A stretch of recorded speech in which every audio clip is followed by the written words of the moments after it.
Good morning, good afternoon, good night, depending on where you're watching us from. Karibuni sana. This is MusaWaLaikipia Live, and this is Real Talk Today. And of course, remember that we are still on the 16 days of activism on, ending the gender violence, gender-based violence. This is MusaWaLaikipia. Karibuni sana, and today we have a very wonderful guest. And before I introduce my guest, I want to put a declaration that, of course, we have over 3 meters away from each other, and therefore I will remove my mask so that we can be able to communicate well. But remember the golden rules of removing your mask. First of all, sanitize your hands so that make sure that you do not put any virus on your mask. Take the mask from your strings, unaondoa vizuri.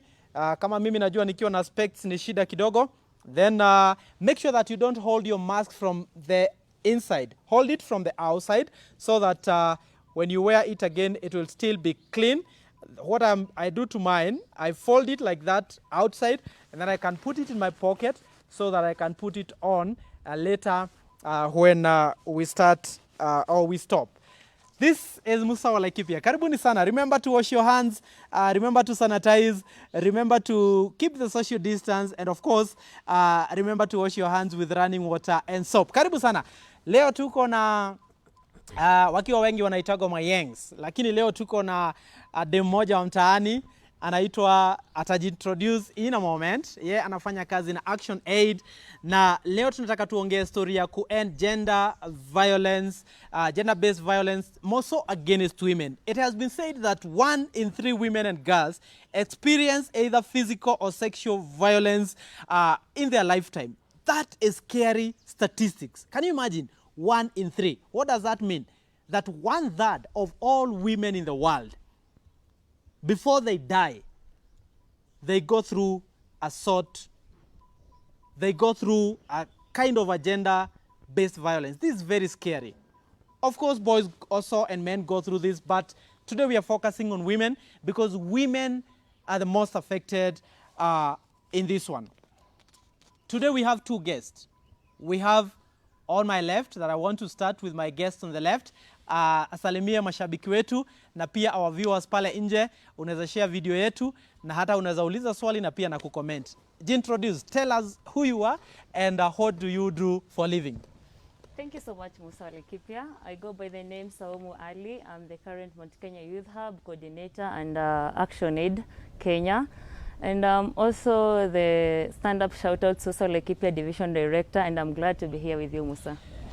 I am with the right person leo kwa sababu yeye amekuwa akifanya haya mambo ya ku make sure anahimiza jamii yetu kuhusu kumaliza unyanyapaa hasa kwa akina dada wetu. Na on my extreme right niko na dada mrembo. Huyu amekuwa katika kipindi hiki maisha yake yote kwa sababu yeye ni our resident counseling psychologist. Introduce halafu tuendelee. So thank you so much, Musa. Tabisu Njoroge is my name, a counseling psychologist of profession, and I'm really glad to be here once again. Asante sana na tunashukuru sana. Gender-based violence includes, of course, physical, psychological, emotional violence and can be perpetrated by various actors, and not this, including the intimate partners. Wale ambao mtu ambaye amekuoa ama umemuoa wewe inaweza pia kutokana na wale. And more so, and that one is very sad that I'm yet to say, even relatives. It can come from fathers, it can come from brothers, it can come from sisters, it can come from anybody in the society. They can also be family members, community members, and I'm sorry to say, also representatives of the government. Even before I give Saumu an opportunity to answer that, nitawauliza, last year hii mwaka tumeona chief moja akifumaniwa na msichana. Na hiyo ni aibu sana. Kwa hivyo leo tutakuwa tunaongea haya maneno, na nataka kumkaribisha kwanza Saumu aweze kutuambia. Kuna hii orange movement ambayo mimi nilitafuta kitu ya orange nikakosa. I have nothing to wear. Mimi naona uko kwa theme. Kwa hivyo Saumu tuambie, what is orange movement and you know, what are we supposed to do as a society during these 16 days of activism? Thank you once again, Musa. About the 16 days of activism, this year we have the End Gender-Based Violence Against Women and Girls. And between the 16 days, which started on 25th and will be ending at on 10th December, we're supposed to do a campaign against gender-based violence in our community, society at large, and all over the country. And between these days, we're supposed to advocate for ending gender-based violence in our community. We start at the grassroots from the pale nyumbani, watoto, going up to the spouse, girlfriend, boyfriend, up to the workplace, mpaka kwa government, as you have said. And this is why we are here today. Mimi nashukuru sana kwa sababu sisi tuko hapa katikati ya hiyo, na this is not only the program that we are going to do, because actually next week I'll be hosting another lady also, and she'll be talking about a totally different chapter, but we'll also be asking her about the same questions. We have a problem in our society, and before we even get to these questions that we have, you know, what are the forms of gender violence that we have, according to you ladies? Let me start with Tabisu. What are the forms of gender violence that you know? Gender-based violence you mentioned when you began, it could be any form of abuse. Yes. Emotional abuse, physical abuse, Sexual abuse, it could be even verbal abuse, whereby whereby at times things may be said to you. or something may be done to you and you actually feel it is inappropriate. So it can happen to both genders, not necessarily Just us. also to the boys and the men. So it Involves all those aspects of one's life. Yes. Yeah. Now, we are in this season, Saumu. Yes. What do you think, where do we think as a society? Ndio tumeona statistics nyingi sana. Katika society, tuko wapi saa hizi? Unaweza sema kuhusu gender-based violence, where are we as a society right now? Are we any better or where are we right now? Before I answer your question, maybe I can add on Yes. on forms of gender-based violence. ahead. We also have psychological and economical gender-based violence, which Tabiso maybe forgot to mention about them. And I think she'll get deeper into them later. So maybe going back to your question, Yes. right now, if we try to look into our society, I think we are way far behind when it comes to gender-based violence. Yeah, because it is something that is there back at our homes, which we grew up seeing it, our parents are going through it. But as you know, this is Africa, and mwanaume ndio kichwa ya nyumba, akisema ni kuwapiga nyinyi nyote mnapigwa. Yeah. Now we are going to come to what is the responsibility of each of us, of course starting from the family unit up to the government. But let me ask generally, and anyone of you can answer, how do we build a society that is free from gender-based violence? How do we get there? How do we build a society like that one? Maybe you can start. Yes, go ahead. Having conversations like this, normalizing such conversations can be one big step. And also at times it becomes hard for someone to speak out because you have seen this as a normal, just like Saumu has mentioned. So at times people don't know, where do I go? what are the avenues I can go and reach out in case I'm experiencing this. So also sensitizing people on the available programs that are around their communities to know if this is happening to you, you can go to this place. And also having these conversations in medias that people listen to frequently. The radios, into the TVs, and the social media. So just normalizing these conversations and saying it's okay to talk about this. Yeah. Now, going to Saumu, I want to mix that question with the theme of this year. Yes. Now, you know, when we are talking about the orange world, we are talking about who is going to fund, because the message emphasizes on people should fund these kind of conversations. You know, the way we respond, the prevention, and of course the collection. Let me ask you about funding. What do you think? Because if we have to build a society that is free from gender-based violence, we must also be very serious ourselves in funding these kind of activities. What do you think about that one? Because you work with organization that funds these kind of conversations. Yeah, for sure, that is very true. And I think we can start with what we have. What do we have already? We don't need to source extra funds from We have somewhere else. MusaWaLaikipia hosting you. Yeah, exactly. Uh-huh. That is what all we need. We start advocating for these kind of topics in already what we have, and we start doing what we can do. Like for me, I can act. We can act something that has the theme about the ending gender-based violence in our community. Yeah, that is all we can do as per now. We use the resources first we have before we source for outside funding. Yes. Wow, I agree with that one, and I really love, you know, the point that, you know, a young person like Saumu ako na mafikira kama hayo, that more often than not we look out, we look at the donors, we look at the government, we look at the, you know, the people outside, you know, but we don't look at ourselves. And therefore I think to end gender violence, vile ambao these ladies are saying, it will start with us, but we are getting there. Let me ask you a very tricky question as far as COVID-19 is concerned. Okay. Do you think COVID-19 lockdowns have skyrocketed, and why do you think so? Do you think mambo ya gender-based violence, you know, imepanda na corona? Ni kama, kwa sababu when you look at the news every day, there's someone who has killed someone. There is a teenager who has been killed. There is a wife who has killed a husband. There is a husband who has killed a wife. Do you think it has skyrocketed? Yeah, for sure, it is crystal clear that gender-based violence during this time, during this hard time of COVID-19, the cases have gone higher than expected, and this is because, for me, I'll say this is because, you know, watu wajazoeana, yeah, and then everybody has emotional distress. Kila mtu ako na stress za kazi iliisha, uko nyumbani, wife anataka kukula, watoto wanataka kukula. So bibi akiitisha like we need money for food, out of anger inaanza hapo, you know. Mzee anakasirika. Mzee anakasirika. Mbona umaskini inaletaga hasira hivyo? Anyway. It's not only in umaskini, but also the other side, the other level, the rich people, which I don't use that name.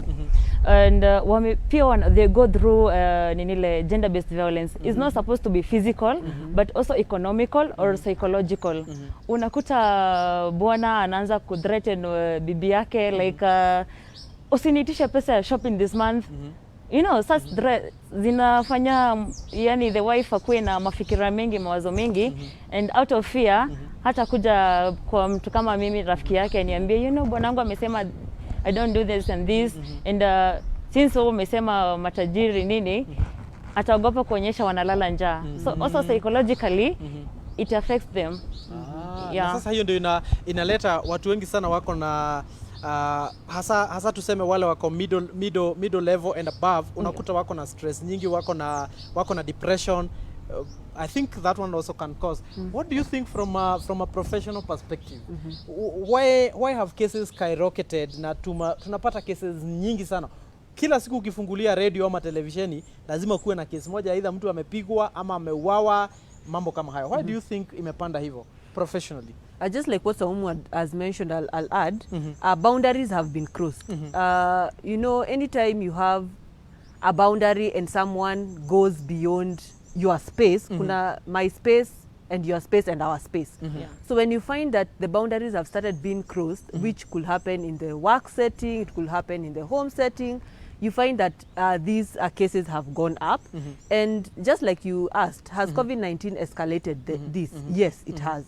Because people's spaces have been infringed. It could be in form of the conversation and the communication we make, the stresses that are around us, the anxiety levels have also gone up. So all these factors contribute to having these cases going up. Yes. Thank you so much. I want us, before now we get to the society, and try and offer solutions, because this program and these conversations are supposed to be, you know, solution-based conversations. But let's first of all dive into the real matter. And why am I saying the real matter? The victims. Kwa sababu the victims of gender violence, na najua kuna wale ambao wanaangalia, we'll try our best to be as sensitive as we can. Kwa sababu the gender violence inahusu mambo mengi sana. Let's for example say a girl who is out there who has been raped by the father. a girl who is out, a boy who is out there who has been molested by a relative. And therefore, when you talk about gender-based violence, it's a very sensitive issue. And therefore, we, number one, condemn it. We really want to condemn it from the word go. And we want to talk about the victims kidogo. And the first question I want to ask you ladies to help me understand, or probably, you know, what you would advise, what are the risk concerns for victims as they report? Because, yes, you have been raped. Yes, you have been beaten. What are those risks involved? First of all, without giving, you know, the solutions, what are those risks do you think that are there that even people are afraid, I'm not going to report? What are those risks that are there for the victims? Maybe even before we answer that question, do people really know the procedure of reporting a rape case? That's where we should start. Yes. Like for somebody who is maybe in Laikipia North, akirepiwa huko, that girl, does she know the procedure? Should they go home, change? Should they first go to the police? Should they first go to the hospital? Do they even really know how to go about it? If you do not mind, before we go back to that question, both of you, you know, in a very simple way, what is the procedure of reporting something like rape? Anybody? Maybe I can say, and then Saumu, kindly you'll add. Go ahead. Okay. Saumu has brought the issue of taking a bath. I believe before, when such a thing happens, you should not take a bath. You should look for someone who is maybe will accompany you to take the forms that are required, and then now you go to the hospital. Maybe you may not have that person you trust, and you may wonder now, where do I begin? You can present yourself to the police station, and at times you feel like, sasa nikianza kwa police kutaenda aje, but you need a place to begin. You need the forms that are required, then you go to the hospital. The hospital is going to examine you, and then you're also going to be given some medication to prevent any infections and also any pregnancy. And then from that point, they're also now going to even call someone who is trusted to you to take you through the next process. So do not take a bath, and do not tamper with anything that is involved on that process. But Saumu, can we add? Maybe to echo what Tabisua said, if, for example, I'm raped today and maybe I can't access somebody like MusaWaLaikipia, take me to the Nanyuki police station, just don't tamper with the evidence. If you have a polythene bag, just wrap your clothes, put it there, go with it to the police station, as Tabisua said, get the right document. From that, you'll go to the hospital, and then the doctors will examine you, will give the feedback back to the police, and then the case will be looked into. Even before we go back to my initial question, Okay. you have touched a place that I wanted probably to ask it as a question. There is a victim. We have talked about the victim and reporting. Yes. But then after reporting, let's say, for example, the perpetrator, more often than not, you know, they go to the police station. But one of the things, Saumu and our counseling psychologists, that does not stand right with me in our laws is that a perpetrator can rape a girl today, and tomorrow they get a 5,000 cash bail. What do you want to say about that? Because I think we need to talk about that when it comes to, you know, law is law. Law is law, They qualify for the bail. Yeah. But what do you think is wrong with our system? Because I think that is wrong. Maybe if I can go first. Yes. Musa, you are raising my temper right now. No, don't. Cool down. So, if I can tell you guys, if BBI for sure is for us youth, we need to have a law which should get rid of bailing such cases. Yeah. If, for example, today I'm raped by Mr. X, and Mr. X will go to court with it, and then that person is given a bill, 10,000 achiliwe. Kesho, he'll rape someone else. You know, he might even rape the same person. Wait. So I'm telling you guys, before even we say something about BBI, if BBI is for the youth, we start there. We need to have such kind of laws that it defends us like youths. You understand, Musa? Yeah, I understand. Yeah, because it's very painful for a girl like me. I've been raped today, and then after a month or so, I see the person who raped me back in the community. How shameful of me, or how do you feel, like if it was you, how would you have felt? You know? I think So we need like to get rid of bailing such cases, rape cases. When that person need to be massacred. That person need to be massacred. You know, in some religions, if you rape a lady, you are supposed to be stoned to death. So rape, let me tell you, rape.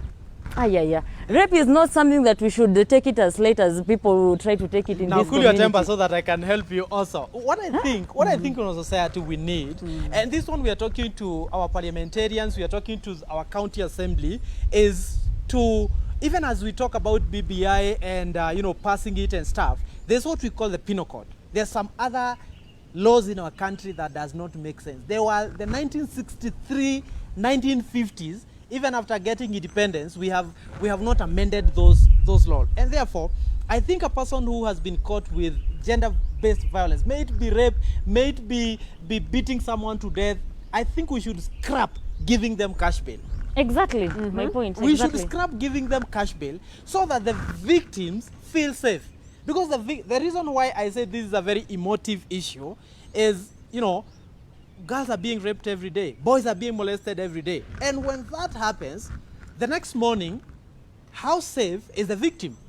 Because if a person has the audacity of raping someone, they have audacity of killing someone. And therefore, if our rules are releasing them, then that one need to be looked at, and the point is home. Now, let's stay still with the reporting issue. And, you know, what about stigma? Because most of the girls, most of the women, most of the people who go, you know, through the gender-based violence, they're afraid to report, because you mentioned our culture. And I'll start with Laikipia, and allow me, guys. In some tribes, because it is a cosmopolitan, we have 22 tribes in Laikipia, and I know, and I'm sorry that I may step in some toes. There are some tribes in Laikipia, and I will not mention them, that they believe that if your husband beats you, is love. Then when you're killed, the MP, the MCA, the governor will come in your funeral, and they will say we need to end gender violence. But when they go back and sit down in their culture, they still say, hey, you are beaten, your husband was showing love. I want you to talk about that. You know, the stigma that comes with reporting. You might be an outcast. Unaambiwa hata usirudi kwa hii jamii kwa sababu ulienda kuripoti ule mzee na ni kukuchapa tu, alikuchapa slaps mbili. Yeah, maybe I can mention on that. Yes. And maybe this is coming about with an aspect of people not knowing what is toxic. At times you'll find that someone will stomach something that is happening to them because of maybe even not knowing now what do I do. Just like you mentioned, it could be maybe because of the culture that is there. It could be, yes, they will go to the leaders, but they'll tell you, webe vumilia, webe ka. But I guess it's also, we are now in that age, and we are in that setup that when we have this conversation, someone who is going through it will actually know that, wow, this is not something that should be happening to me. Because these things are happening even in the homes. You'll find a child or even a mother or a father is experiencing this toxic energy around, but they do not know, now where do I go? I don't want to be seen as an outcast. I do not want my society and my community to see me as a coward for even speaking out on these matters. But when systems are there, someone will know that I am important and I do not need to be there to stick and see my life just ending. Just like you mentioned, death can actually just come about. So yes, stigma is real, but it can begin somewhere. Yeah.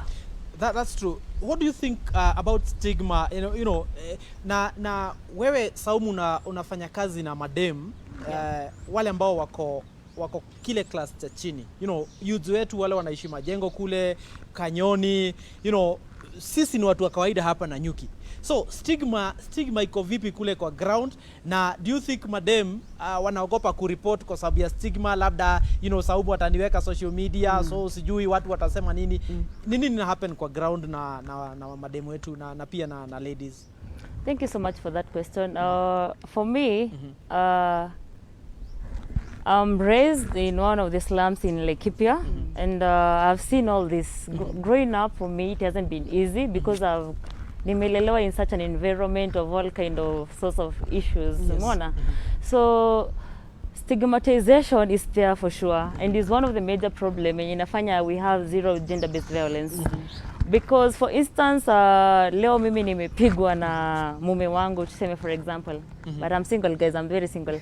Niseme nimepigwa na mume wangu leo, and ninaogopa kwenda kwa mtu kama rafiki yangu Tabisu kumwelezea. You know, alright, I fear to go back home to my mother and father kuambia nimepigwa na so and so. Because the way we are brought up is so much different from what is really happening. Sisi kulelewa kwetu, kuzaliwa kwetu, tumelelewa tukijua mwanaume ndo kusema akikuita unakuja mbio hapa chini, you know. So hata even if your husband beats you or slaps you, you're supposed to just stick back to your home. Vumilia. Mambo itakuwa sawa. Wanasemaga mvumilivu ulambivu, lakini sasa hiyo imply hapo mvumilivu anaiva. Mvumilivu anaiva. So you know stigmatization is there. Like for example, if I go to the police and say my husband amenipiga and this has happened, do you think like somebody like my neighbor Tabisu or MusaWaLaikipia will want to associate with me?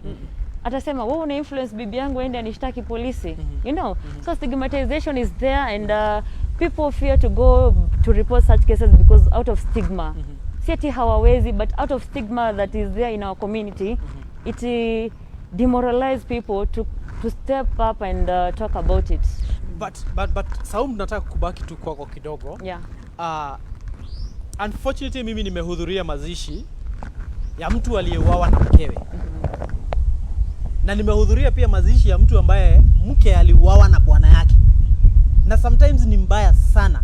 Miguu inakatakatwa, mikono inakatakatwa. You go to that funeral and it's not a funeral, it's a hell. Because you cannot even view the body, you cannot even listen to the story is not even hidden from the eulogy of how mutilated was that body. So talk to girls, look at that camera and tell them how many times should they be hit for them to go and report.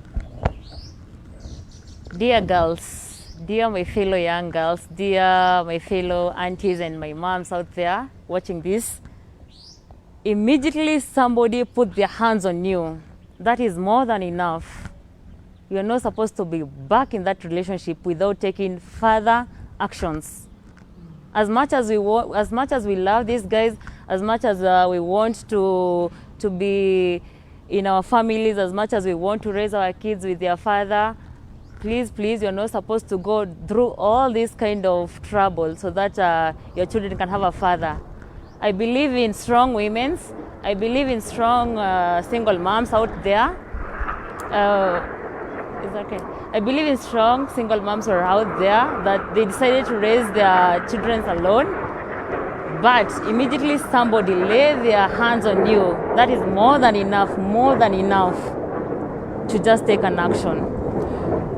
We apologize because our neighbors are passing by. We have Air Force around, and we have to allow them to pass to go to work, and therefore we love them as our neighbors. As Saumu was speaking, I want to give Tabisu an opportunity to word, but as you word, I want you to add something. Women, and more so, the reason why we are talking about gender violence, gender-based violence, and mention women is because they are most affected most of the time. Many women say, I'm staying for the children. You know, navumilia kwa sababu ya watoto. Talk about that as you add on what Saumu has said. Look at that camera. I like to just add also on what Saumu has mentioned. At times it doesn't have even to go physical.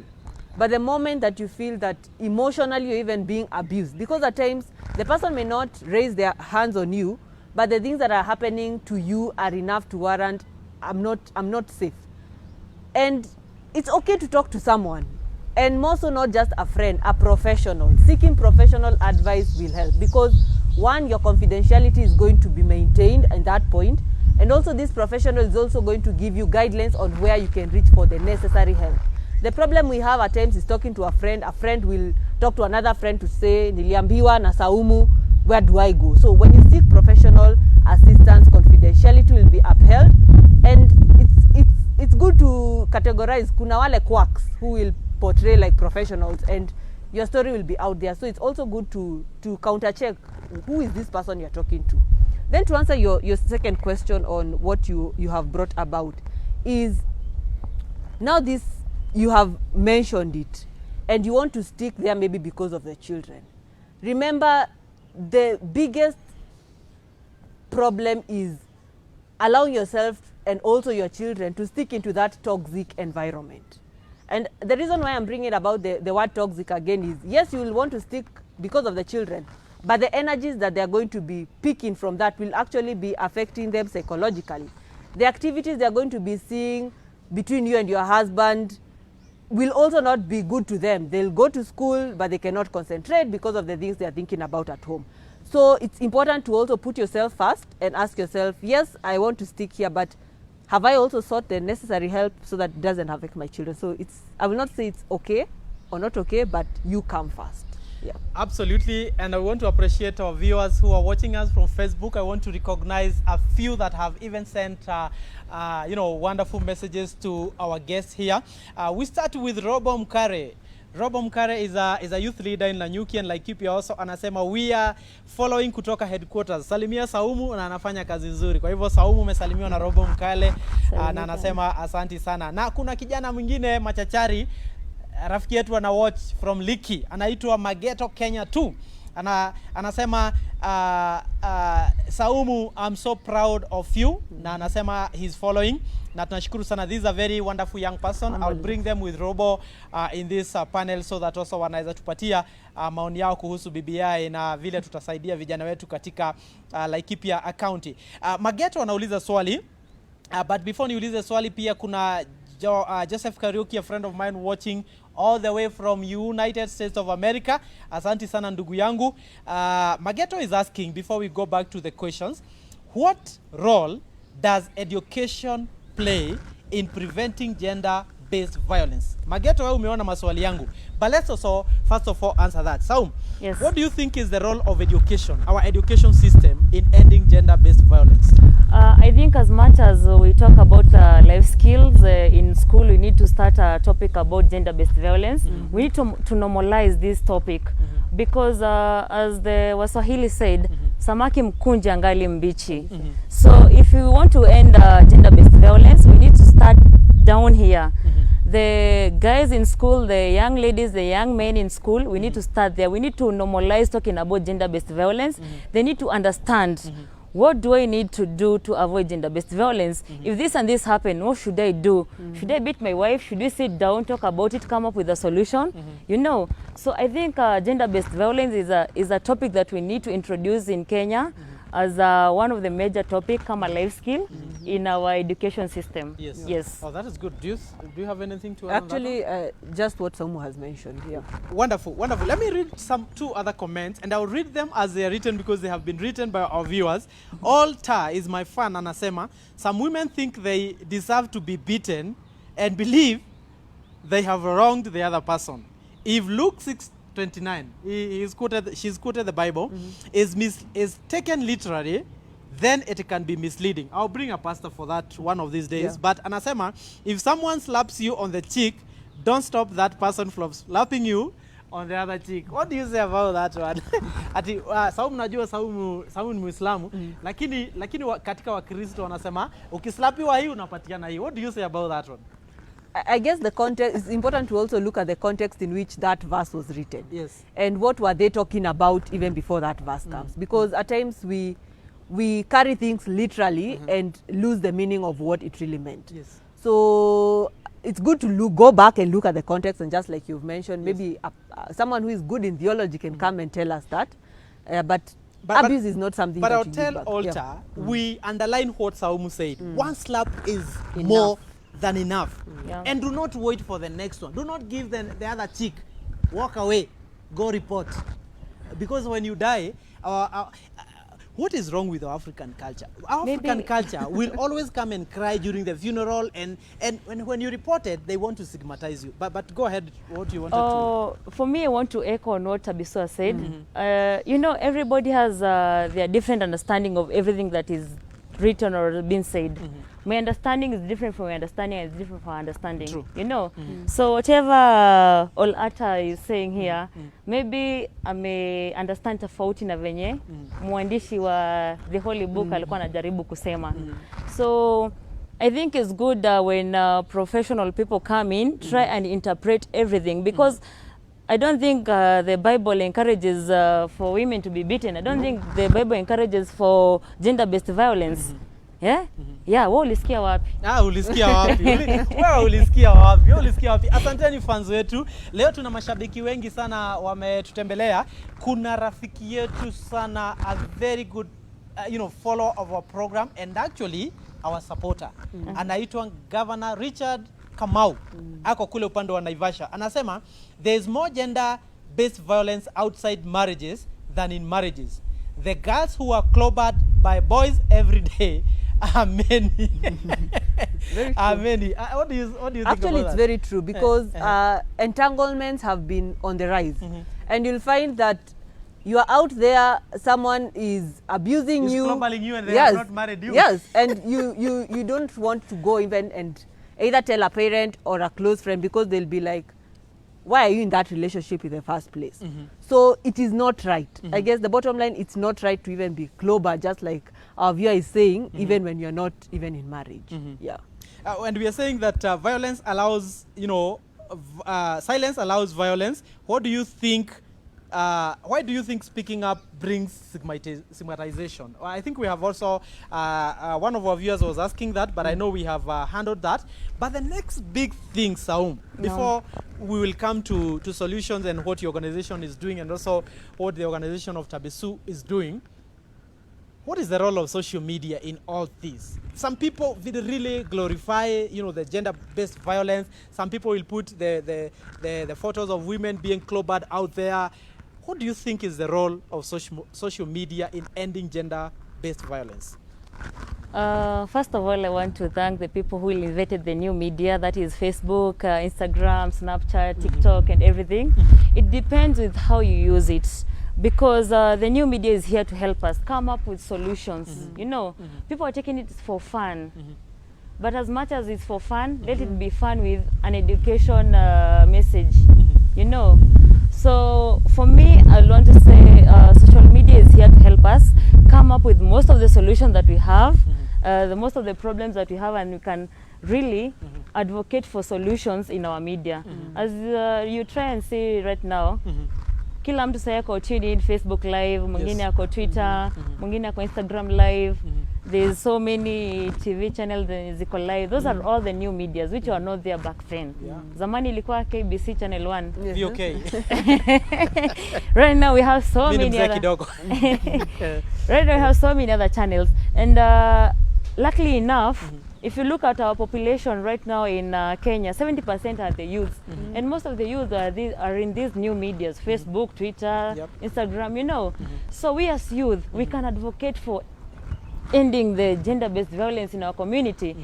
We can decide, like, let's have a tweet chat. Like, for example, the other day, YDE, Youth for Digital Engagement and Action Aid, Ninile, we had a tweet chat against youth against gender-based violence. It trended in Kenya. I participated in You that, participated, exactly. It trended. Like, it shows that we have the power. The power, it is in our hands. It's konayo hivi.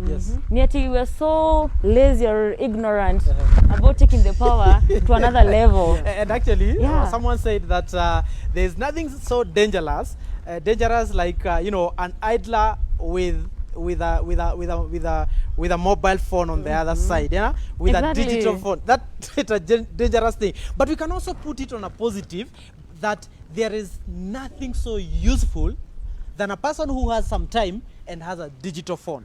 We can be able to to do these things that we are saying, and actually sisi tunafanya hivyo kwa sababu sisi saa hizi tuko live on Facebook. Naona watu 20 wanatuangalia saa hizi live, wanatuangalia. Kwa hivyo hiyo ni muhimu sana. What do you think is the role of social media? The role of social media is sensitization, like what we are doing today. Ensuring we put this voice out there, ensuring we write about this, we give articles, we invite people, we normalize talking about these conversations, because just like Saumu has mentioned, this is an era where everyone can reach this information real time when it is actually happening. So talking about this on your timelines is one of the biggest solutions. Yeah. There's a professional question here that I want it to follow, and also Saumu can come in. Yeah. What are some of the developmental issues or impacts to the survivors, and more so when they are children and teenagers? Kwa sababu gender-based violence tunasema ina affect kutoka wasichana wadogo, and it is so unfortunately there are people who even rape toddlers.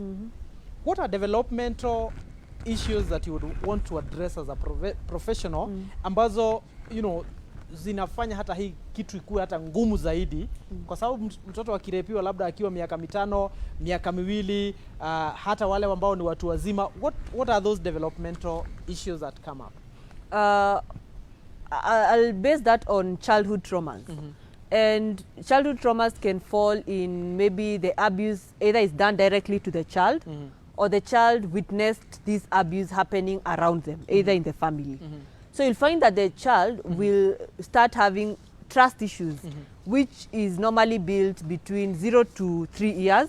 So trust versus mistrust will start coming in place, whereby the child, even in adulthood, they'll not be able to trust individuals, because some of the people they trusted so much in childhood actually are the ones who maybe abuse them.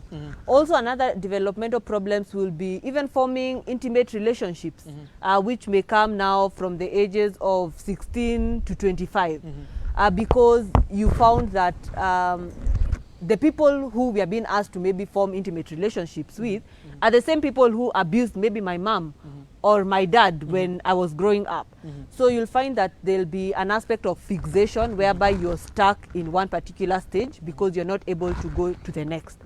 Also, issues on self-awareness will be a big problem, and that will also contribute to the developmental maybe slowdown, because you found yourself maybe one day you spoke out about what happened, someone put you down, and then your esteem went down, and then the awareness of who you are also went down. So that contributes. So some of these things at times happen back there in childhood, and at times someone is doing something later on in life based on what they saw. Also, some things like personality problems will start cropping up, because maybe you were in an environment that was toxic, you developed, or you were raised by someone who had a narcissistic personality. They're self-centered, it's all about me, myself, and I.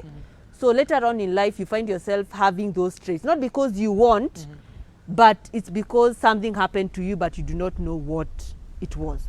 So those are some of the issues that may come up. Wonderful. And I think that is why we're really emphasizing, hata kama tuna have these conversations, na najua watu wengi sana wanatuangalia, ni muhimu kama wewe ni victim pale nje, uchukue fursa ya kupata courage ya kuseek for professional help. Nafikiri one of the things that Saumu nafikiri ninaweza pendekeza, counseling ni expensive. Counseling ni expensive. Lakini je, kabla nikuulize swali the next, kwa nini je katika hospitali zetu zote hawawezi weka free counseling services? Kwa sababu I can tell you the truth, Tabesu is here, she's a professional, and I'm telling you, for a person to afford what you say the minimum sessions start to, anahitaji sometimes 10,000.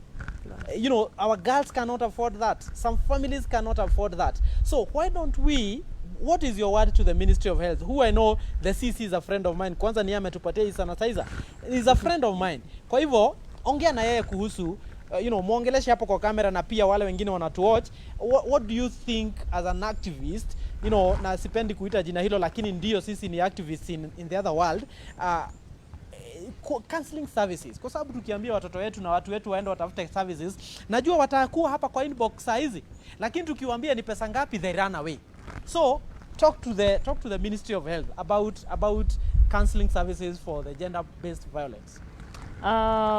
Maybe before I get into your question, Yeah, I'd like to echo what Tabiswa said. Go ahead. There's something that amesema relationships start as early as 16, but I wish to correct you. Yeah. Teenage pregnancy in Laikipia is higher than the national percent already. Yeah. Which showing you that GBV in Laikipia is high, because if you look into these cases, the girls did want to do whatever they did to get pregnant out of willingness. But they have to do it because they wanted something. Ama ni ile vile najua Musa akona kakitu kadogo, pesa kidogo na mongelesha kizungu. So, and I don't have money to buy sanitary pads. And I want money to buy sanitary pads, but during this time I'm home, I fear to ask for my father ama mother anipatie pesa. Like if you take a good look kwa msichana na slums, most of the cases the father is the breadwinner. Una imagine kwenda kwambia babako anipe pesa ya pad, atakuuliza utakula pad ama ni maziwa tutanunua, you know, such cases. So naona heri niende kwa mtu wa MusaWaLaikipia nipatie hiyo 50 bob, I buy pads, and then now MusaWaLaikipia after nimemaliza mambo yangu anataka malipo, you know, and you don't have money to give to MusaWaLaikipia. So whatever happens is gender based violence because it's out of your will. Yes. And the person wants, and is a must you give because the person gave you money.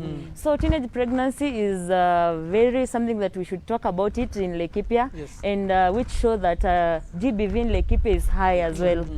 Sawa sawa. Yeah. So if 9 years old can get pregnant, It is happening, which shows you that it's not a matter of 16, it's a matter of as early as 6, 7, 8, 9 going up.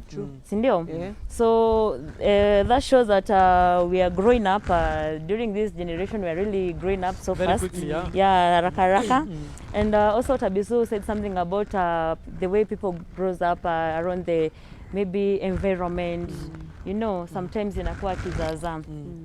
For sure, I'm a live testimony. I've grown up in a slums. Yes. That's for likewise usidanganywe na hii for a record. I've grown up in one of the slums in Laikipia, and I can tell you for free, I really thank God that I had some good parent kidogo that really understand and provided everything for us. But it doesn't mean that my neighbor has the same parent like me. You know, so have we witnessed? And sometimes you have gone through the same shit in the neighborhood. You have seen this happen. You know, it's usually around the circle. It happens. Like if you try and see, you go to, for example, here in Majengo, ask how many girls have finished school, Form 4. Give me your certificate. Less than 20, and you have over 200 girls there, because most of them they are early parents. You know. Things happened, and it's not their fault, and you can never blame them.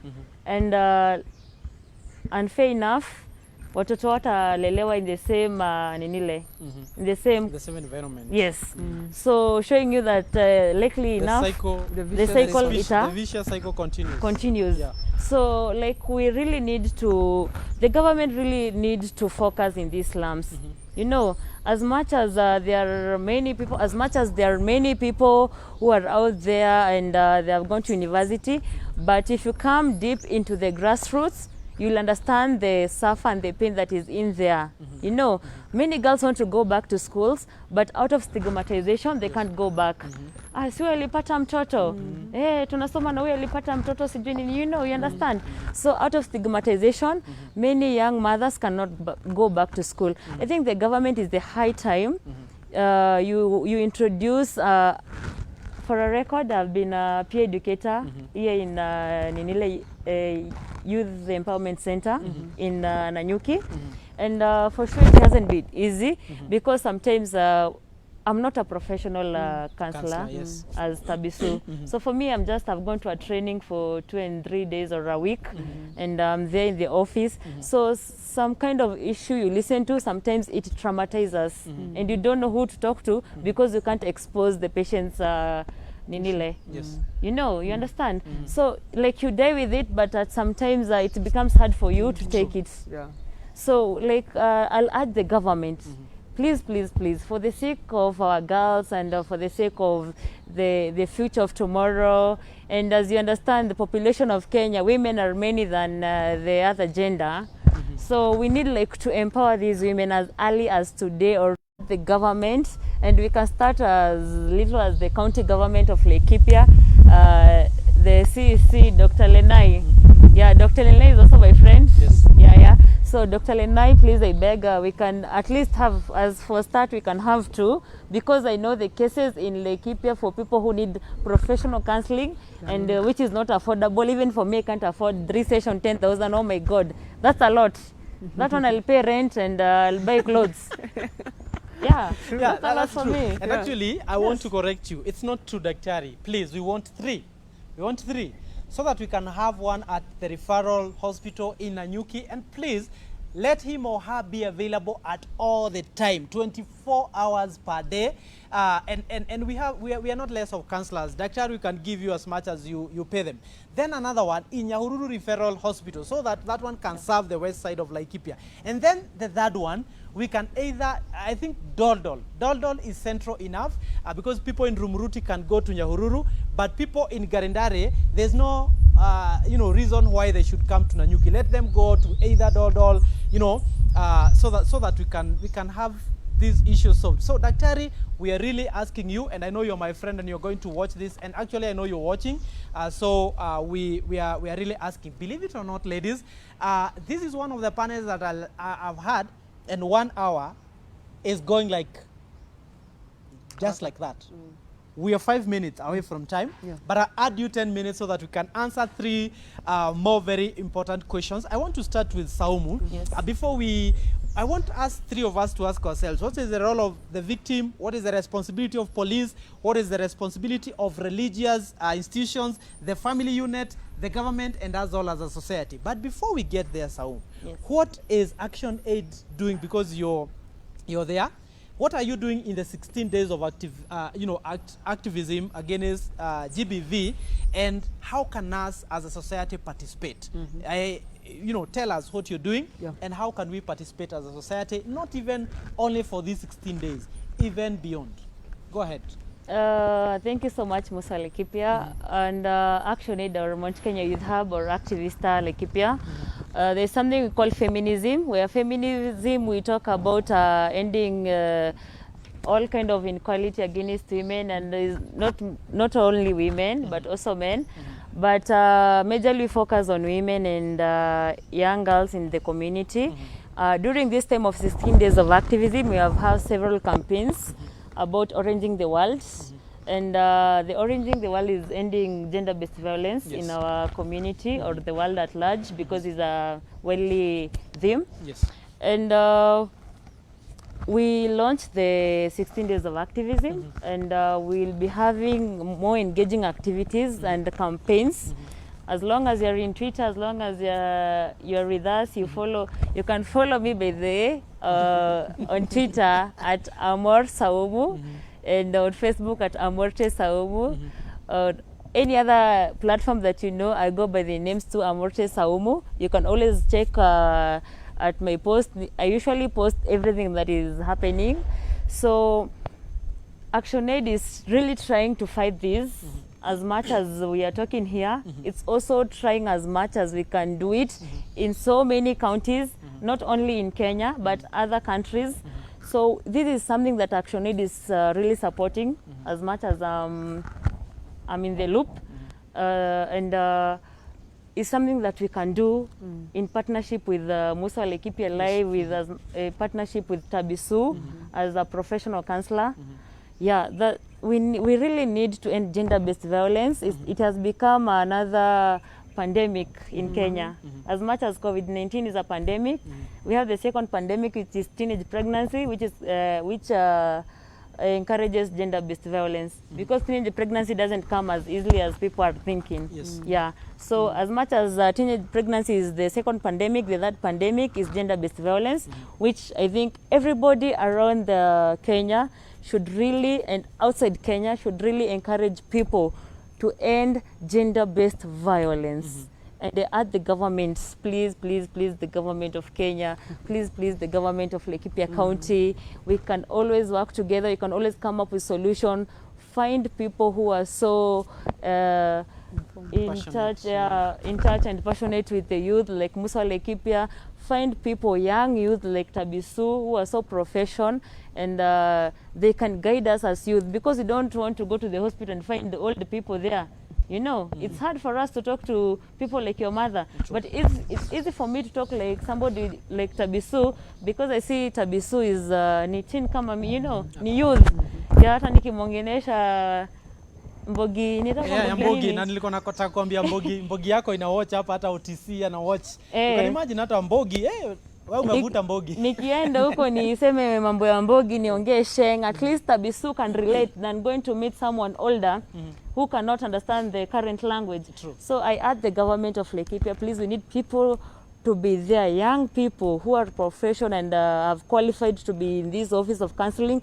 We need them to be there. We need to end gender-based violence. As much as corona is there, as much as everything is there, we can always advocate for gender-based violence virtually, as we are doing right now. We can always have online campaigns. We can always have tweet chats. We can always have a physical meeting as long as we observe the social physical distancing. No, social distancing is not really, it's but physical. America. Yeah, physical distancing, and as long as we sanitize well, you know, we can always do these things, because I believe impossible is nothing. True. Yeah, everything is possible. It always starts with me and you. Absolutely. And immediately we got that positivity in us. Everything is possible. Yeah. Absolutely. I want to read two comments. Before I read these two comments, we'll ask ourselves, what is the responsibility of us as a society? I want you to prepare, Saumu, to tell us, what do you think is the responsibility of police and government? What is the responsibility of those two? And then Tabisu, I'll give you the two. What is the responsibility of the church and the family unit? These two comments, Saumu, I actually got them from the chat yesterday, and they were really good, so I copied them. One of them is from our own Oktokama. He said, we the young people have to take the lead to ensure that women and girls are free from threat of violence and abuse.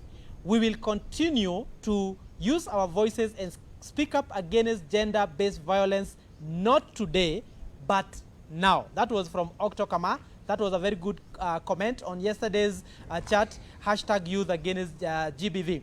Then another lady really commented very well, and I copied it, and I'm reading it right now. Gender-based violence is not an event, not a tick in government's calendar, not a campaign of 16 days of activism. It is a plea and reminder of daily struggles that victims and survivors of GBV face. Don't make it about perpetrators. It is not about them. This is not the platform to hear them out. We can do better. This is a platform for us saying that we need to get to 0 cases of gender-based violence. Saumu, what do you think is the responsibility of police and the government? I think the responsibility for the police and government is, first, we make sure that the gender desk in our police station are active. Funny enough, I have an intel that tells me it's not so active in Laikipia. So kindly, we need to look into that. And another thing, I understand that in somewhere in Laikipia now, they don't have a gender desk. So maybe the county government of Laikipia, you can do something about it. We need to put a gender desk in Laikipia North. As much as we have teenage pregnancy at large in Laikipia, but most cases are from north and west, and the rest is from the east side. So we need, that shows that we really need to have a gender desk in north. Yes. And then now the government, we really need to have a rescue center in Laikipia.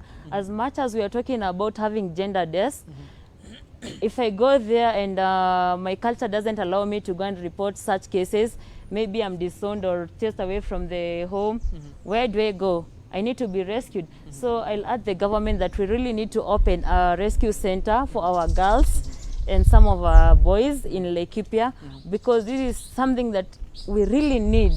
As much as people see it's so slight, we really need in Laikipia to have a rescue center. Yes. Considering that teenage pregnancy is higher than the national percent, that speaks a lot. I don't need even to go further. Absolutely. Yeah.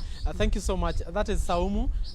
Let's go to Tabisu. What do you think is the role of the church, and you finish with the family unit? Because I kind of think as a person, it relies to the family unit. But start with the church. What is the responsibility of church towards ending the gender-based violence? Not even the church, the religious institutions. Thank you so much, Musa, for that question. And the church has a responsibility of having these conversations, sensitizing these talks, calling also people to just talk to the young people, to the mothers, to the fathers, to all the congregation people who come to the church. Do you think, because, let me interrupt you, do you think it is very important for pastors to say it outrightly, like in their sermons and in church, and say, let's say no to gender-based violence? Because most of the times pastors have been accused, or religious leaders, by saying, oh, be patient, you know, it is God's will. You know, when you have been slapped twice or thrice and your husband is killing you, and more so when they are not saved, you know, and even if they are saved because they are psychos, there are people who are psycho and they are saved.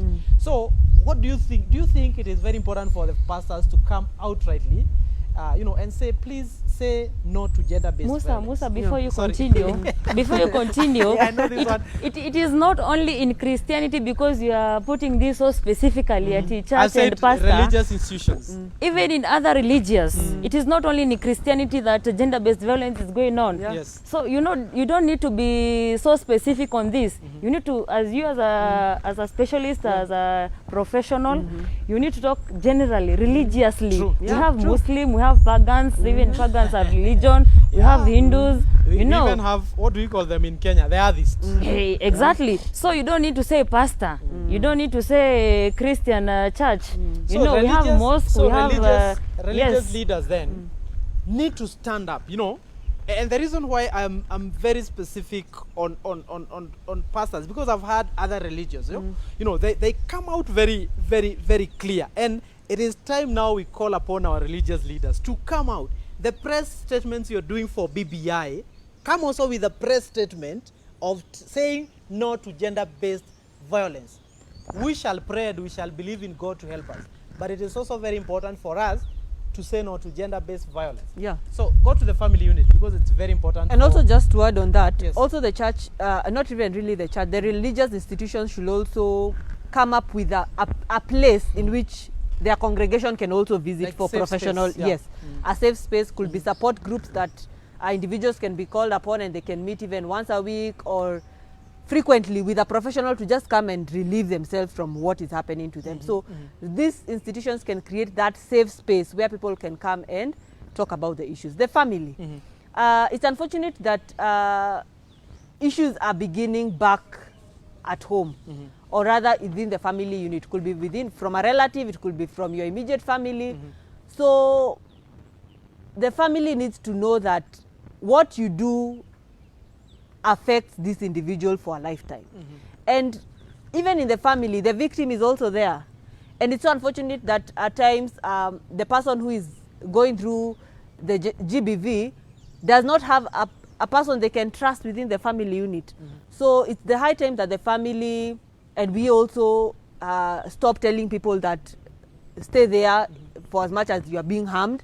No, you are capable of just walking away for as much as, yes, they are family, and also looking for a place in which you can get the necessary help. Yes, this help actually is out there, but getting the right people who can just link you to that particular help is what is important. Kila kilicho na mwanzo hakina budi kuwa na mwisho, lakini nataka kuongeza tu jambo moja. Jamani, wakati mwingine gender based violence inatokana na wazazi wetu, inatokana na ndugu zetu, inatokana na watu ambao tunaoamini sana katika maisha. Kwa hivyo katika unit ile ya jamii, family unit, ni muhimu sana to make decision. Mama, kama baba ndiye amedhulumu msichana wako, wacha kuficha baba. Police apelekwe polisi hata kama ni baba. Kama ni mama apelekwe polisi, kama ni ndugu apelekwe katika polisi. Kwa sababu tukificha huyu mmoja, leo amemdhulumu mwanao, kesho atamdhulumu mtu mwingine. Kwa sababu nimeona jamii tunasema tufiche huyu. Jameni, tusifiche. Na napomalizia nataka kusema, for us to get to zero gender-based violence against women, girls, boys and men, we require a community-based approaches and sustainable engagement involving all the stakeholders that we have mentioned. This has been Real Talk today, and my name is MusaWaLaikipia, and I want to take this opportunity to really thank you, Tabesu, as a professional for coming up so that we can have this conversation. Saumu, we cannot thank you enough. Sikuambii nilikuwa nina hofu hautapata nafasi kwa sababu najua wewe ni busy. Niliogopa sana upate mkutano mwingine, lakini nili cross my fingers nikasema Mungu saidia Saumu asiitwe Nairobi. Mungu saidia Amref wasikuwe na mkutano leo, na hiyo ilifanyika. Na actually hata nilipokusumbua asubuhi nilikuwa nataka nijue kama bado huko Laikipia ama umeenda Nairobi. Kwa hivyo nashukuru sana, na we really appreciate what you're doing Saumu, na tuna encourage vijana wengi ambao wako nyuma yako. Kama vile sasa mimi ninataka uchukue fimbo kutoka kwangu na uongoze vile nimekuwa nikiongoza vijana, nataka pia wewe uwe na wengine nyuma yako, nao wale ambao utakapofika kiwango changu na juu tutawacha wengine. Sisi nitakupatia hii show wewe uhost, na mimi sasa niwe upande ule mwingine wa kuadvise. Kwa hivyo what am I saying? Let's mentor other young people so that this information can even go further. Lakini I really appreciate your leadership at the Activista Laikipia. Na nashukuru sana ActionAid kwa sababu ya kupatia kazi, na pia nawaambia ukimaliza hapa wasikuache hivyo hivyo, wakupeleke juu so that you can continue supporting our young people. I want also to thank Ole Fidel and all other people that have helped us share this video. Akina Robo Mkare, akina Mageto, akina OTC, akina Ot. Asanteni sana kwa sababu ya kutusaidia kushare. Wale ambao wamekuwa wakitizama na wale ambao pia wamecomment na kulike hii post, asanteni sana. Na wale pia watawatch hii video baadaye, asanteni sana. Lastly but not the least, the two guys seated behind the camera. Ladies and gentlemen, one of these days we'll turn the camera to see these guys behind the camera with computers and so many wires, and they make sure that you can listen, you can hear us, you can be able to see us very clearly. They give us free Wi-Fi internet to make sure that we stream. Bwana Andrew Letsam, asante sana, nashukuru sana. Na pia Steve Njero, wao ni producers wetu, na pia wao ndio technical team yetu, tunawashukuru sana, asanteni sana. And in absentia, simniruhusu tu ni thank Brian na pia na Nicky Robert, na pia na SK. Asanteni sana pia kwa sababu pia kutusaidia to edit our videos and all that you do behind the scenes even without charging us a coin. Thank you so much and we appreciate. This is Real Talk, MusaWaLaikipia. Let's keep talking, because the moment we stop talking will be the moment that we start fighting. Let's say no to gender-based violence. Hii ni vibaya sana. Na kwa sababu sasa ninatoka onset, I want to remind you, as you put your mask, make sure that you sanitize your hands in the right way. Then I had hidden mine here, and remember that I told you do not touch inside. Open it in the right way. Chukua uzi yako, toanisha uzi, weka kwa mdomo, funika pua na mdomo na pia na kidevu chako, na make sure that you're safe. Keep on washing your hands and sanitizing, and keep social distance, and we shall overcome this pandemic soon or later. See you next week for another program. God bless you and have a good week.